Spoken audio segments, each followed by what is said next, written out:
Fatty liver, আমরা দেখছি যে আগের তুলনায় বর্তমান প্রেক্ষাপটে ফ্যাটি লিভার রোগীর সংখ্যা বাড়ছে, কেন হচ্ছে এমন? এই যুগটা হচ্ছে এরা অফ অবেসিটি। দেখুন ২০-২৫ বছর আগেও কিন্তু দুনিয়ার লোকজনের কিন্তু এত অবেসিটি ছিল না, সুতরাং আমাদের অবেসিটি বাড়ছে এবং ফ্যাটি লিভারের পরিমাণও বাড়ছে। ওয়ার্ল্ডের এই মুহূর্তে যে স্ট্যাটিস্টিক্স আছে তাতে 20% of the adult populations suffering from fatty liver, সাধারণ মানুষের জন্য কথাটা আর কি আমরা আমাদের মেডিকেল ভাষায় বলে থাকি স্টিয়াটোটিক লিভার ডিজিজ।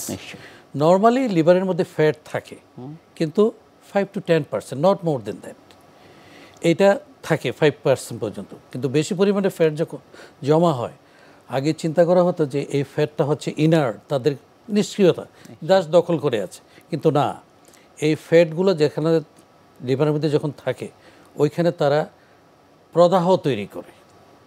প্রদাহ তৈরি করলে কি হয় যে লিভারটা আসল যে টিস্যুগুলো আছে, লিভার সেলগুলো মরে যায়।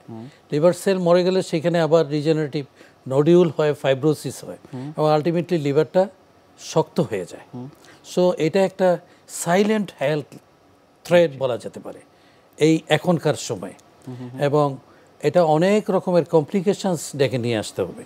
অন্যান্য দেশের মতো আমাদের দেশেও এই প্রবলেমটা অত্যন্ত serious health issue. Fatty liver, সেক্ষেত্রে আসলে কিভাবে একজন ব্যক্তি বুঝতে পারবেন যে তার এই সমস্যাটি হচ্ছে? ফ্যাটি লিভার আসলে কোনো সিমটম তৈরি করে না। খুব লিভারের সাইজটা সাধারণত 13-14 সেন্টিমিটার পর্যন্ত তাদের সাইজটা থাকে। লিভারের সাইজটা যখন বড় হয়ে যায় তখন হয়তো একটা অস্বস্তি থাকে পেটের উপরের ডান দিকে, হয়তো পেটের মধ্যে গ্যাস ট্যাস এগুলো হতে পারে, কিন্তু আসল সমস্যা দেখা দেয় যখন কমপ্লিকেটেড হয়ে যায় ফ্যাটি লিভারটা, তখন মানুষের টের পায়। কিন্তু আমাদের যেটা হলো যে এ সাইলেন্ট থ্রেড, আমি আগে বলেছি, আগে থেকে যদি আমরা জানতে পারি তাহলে এই ফ্যাট জমে যে প্রবলেমগুলো হয় এগুলো আমরা আলটিমেটলি প্রিভেন্ট করতে পারি। এর কোনো ডেফিনিট সিমটমস ওই রকম নেই, এটা হচ্ছে awareness. So screening is the most important thing. কাদেরকে আপনি চুজ করবেন? অবেস পারসন। নাম্বার 2 হচ্ছে ডায়াবেটিক পেশেন্ট যদি হয়।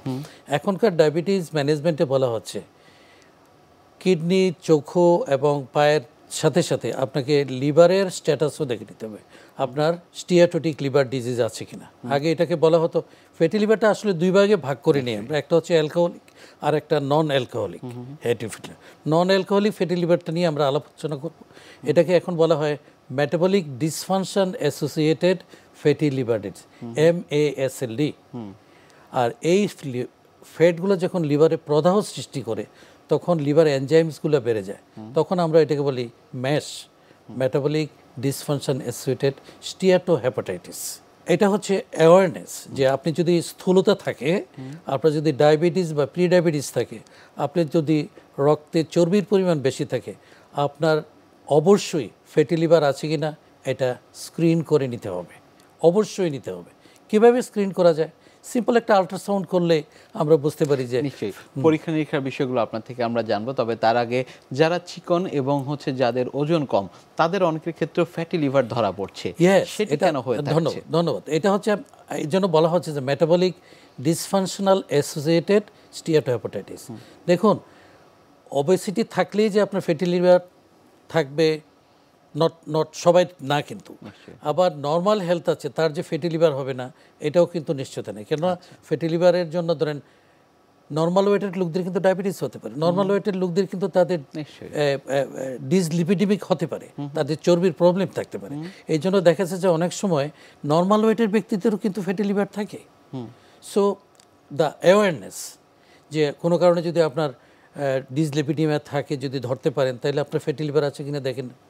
তারপরে 40-এর পরে, মধ্যবয়সের পরে দেখে নেওয়া উচিত একবার যে আপনার ফ্যাটি লিভারের টেন্ডেন্সি আছে কিনা। আজকাল আগে বলা হতো যে বাচ্চাদের ফ্যাটি লিভার হয় না, কিন্তু এখন যেহেতু স্থূলতা বেড়ে যাচ্ছে, ডায়াবেটিসও বাচ্চাদের মধ্যে দেখা যাচ্ছে, কম বয়সের বাচ্চাদের মধ্যে, তাই তাদেরও ফ্যাটি লিভার।